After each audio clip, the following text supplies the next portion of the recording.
дуслар. Аллаһы сүзеннән кабул иткән рухи насихатларым аша Раббы үзенең мәрхәмәте белән кагылып, аның фатихаларын сезгә дә мул итеп яудырсын иде. Миндә тәкәбберлек юк. Әнә фәлән кеше ул тәкәббер диләр кайберәүләр. Тәкәбберлек ул бит мактануларда, масаеп сөйләшүдә, борыныңны шүйеп, кешеләргә өстән карап йөрүдә генә түгел. Шибәрлекләреннән яки байлыкларыннан борыннарын күккә шүйеп, кылтаеп йөрүче, мактанып сөйләшүчеләр, үзләрен эре тотучылар, менә шулар тәкәббер. Ә минем шибәрлегем дә, байлыгым да булмагач, мин нинди тәкәббер булыйм? Юк, мин тәкәббер түгел, дип исәпле идем мин дә. Алла күзгесенә карагач, мин үземнең әйбәт кеше булмавымны гына түгел, Ходай каршында тамукка гына лаеклы, яраксыз, явыз, тәкәббер кеше икәнемне күрдем. Хәзер мин үземдә тәкәбберлекнең сыйфатларын көн сайын һәм бик күп күрәм. Мәсәлән, үпкә дигән нәрсә һәрберебездә дә туарга гына тормыймы?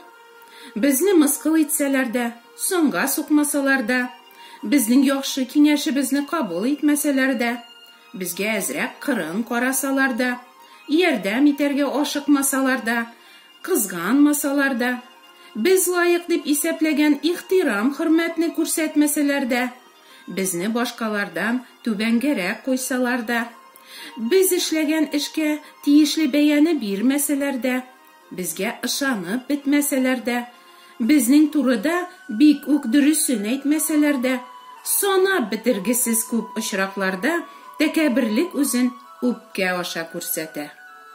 Үпкә нәрсәне аңлата? Мин үземә карата мондый мөнәсәбәткә лаек түгел, мин бит начар кеше түгел. Менә кайда ул тәкәбберлекнең асылы. Мин әйбәт кеше. Әйбәт кешеләр бик күп. Эчмиләр, тартмыйлар, сүгенмиләр, зина кылып йөрмиләр. Алар әдәпле дә, итәгатьле дә, мөлаем дә, кешеләргә карата шәфкатьле дә, игелекле дә, дини дә, кыскасы бик әйбәт кешеләр. Әйе, шикләнмим, син дә бик әйбәт кешесеңдер. Ләкин Раббыдан күңел күзләребезне ачуын сорап, аның рухи күзгесенә карасак, үзебезнең буйсынырга яратмаучы, үпкәчел, усал, ачулы, үчле, мактауны яратучы, ләззәт сөюче, иң башта үз файдабызны гына эзләүче тәкәббер кешеләр икәнебезне ачык күрербез. Үртәлү дигән нәрсәгә сезнең игътибар иткәнегез бармы? Үртәлү, ачуын килү, бу да бит тәкәбберлек ширенең симптомнары. Үзегезне сынау өчен санап карагыз әле, көненә ничә мәртәбә сез үртәләсез микән? Әгәр сез Аллаһы каршында ихлас җавап бирергә теләсәгез, былай диярсез: мин якыннарыма, бигрәк тә өйдәгеләремә көн сайын һәм күп тапкырлар үртәләм икән. Якыныңа үртәлү, ачуын килү, нәкъ аны яратмауның ачык билгеләре инде. Еш үртәлүче, ачуланырга гына торучы кешеләр турында Сөләйман пәйгамбәр аша Аллаһы менә нәрсә ди: ачулы кеше ызгыш талаш чыгарыр, дуамал кеше күп гөнаһлар эшләр. Ахмак кеше ишендәге ачуын капыл тышка чыгарыр, әзирәк кеше ачуын тыеп торыр. Канәгатьсезлек тәкәбберлекнең иң юан тамырларыннан берсе икәнен шулай ук миңа Алла сүзе изге язма ачты. Күпме канәгатьсезлек күрсәтәбез без. Әгәр нәрсә дә булса, без теләгәнчә, без көткәнчә булмаса, без дөрес дип исәпләгәнчә эшләмәсәләр, безгә каршы килсәләр, безне тыңламасалар, безгә комачауласалар, барлык гөнаһлар шул канәгать булырга теләмәүдән яралалар да бит инде. Бигрәк тә без хатын-кызларга тегеләй дә ярамый, былай да ярамый, безнеңчә генә булсын. Без бит иребездән акыллырак. Ничек яратабыз без ирләребезне төзәтергә, өйрәтергә, кисәтү ясарга, тәнкыйтьләргә, бигрәк тә башка кешеләр алдында. Аны кимсетү, хәтта битереп ташлау өчен. Ничек төзәтмисең инде, аныңча дөрес булмагач? Ничек өйрәтмисең инде аны, диярсез сез. Әйе, әгәр безнеңчә булса, яхшырак та, дөресрәк тә буласына без әлбәттә шикләнмибез. Шулай да булсын ди. Ләкин нәтиҗәдә үзегез дә беләсездер. Иребезне төзәтеп, өйрәтеп кенә торуларыбыз аның ачуын гына китерә һәм тагын да ныграк тискәреләндерә генә бит. Шулай, без дөрес дип исәпләгән эшләребез мөнәсәбәтләрне дә, акрынлап гаиләне дә җимерәләр икән. Бер-беребезне күреп туймастай булып өйләнешкән кешеләр озакламый инде бер-беребезне күрергә дә теләми башлыйбыз. Читләшү, нәфрәт, үч, булар да тәкәберлекнең ачы җимешләре. Тәкәберлегебез аркасында нинди генә юньсез, ахмак, явыз уйлар узмый безнең баштан. Әлдә башкалар күрми безнең бар уйларыбызны. Бит ул уйларның һәрберсе Аллаһыга билгеле.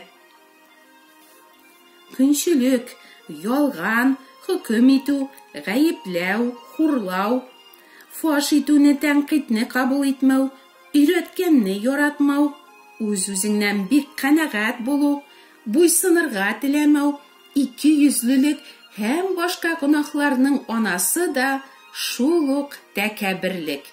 Әйтче, дустым, синдә бу гөнаһларның берсе дә юкмы?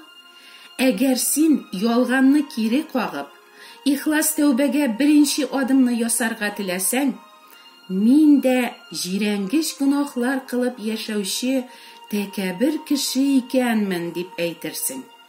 Инде менә фәлән кеше чыннан да тәкәбер, мин аның чаклы ук тәкәбер түгелмен дип уйлыйсың икән.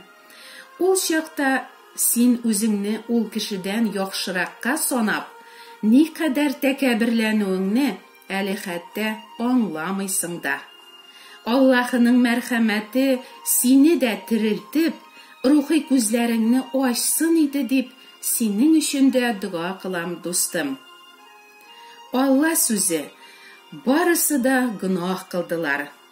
Гөнаһ өчен җәза үлем, мәңгелек тамук ди. Шуңа күрә Раббы хәзер бөтен җирдәге барлык кешеләргә тәүбә итәргә әмер бирә. Чөнки Аллаһы галәмне гадел хөкем итү көнен билгеләде. Ул үзе билгеләгән зат аша хөкем итәр. Ул затны үледән терелтеп, Аллаһы моны һәр кемгә исбат итте. Һәр кемне Аллаһы каршында хөкем итәчәк зат ул Гайса Мәсих. Ләкин хәзер ул безгә мәрхәмәт күрсәтә. Безнең гөнаһларны үз өстенә алып, Гайса безнең урынга үлемгә тапшырылган. Һәм безне аклар өчен Аллаһы аны үледән терелткән. Аңа ышанучы һичкем оятка калмаячак. Чөнки Аллаһы Гайса кылган эш хакына тәүбә итеп Раббыга борылучы һәр кемнең гөнаһларын кичерә, аңа мәңгелек тормыш бирә. Аллаһының һәр кешегә тәкъдим иткән мәрхәмәте бу.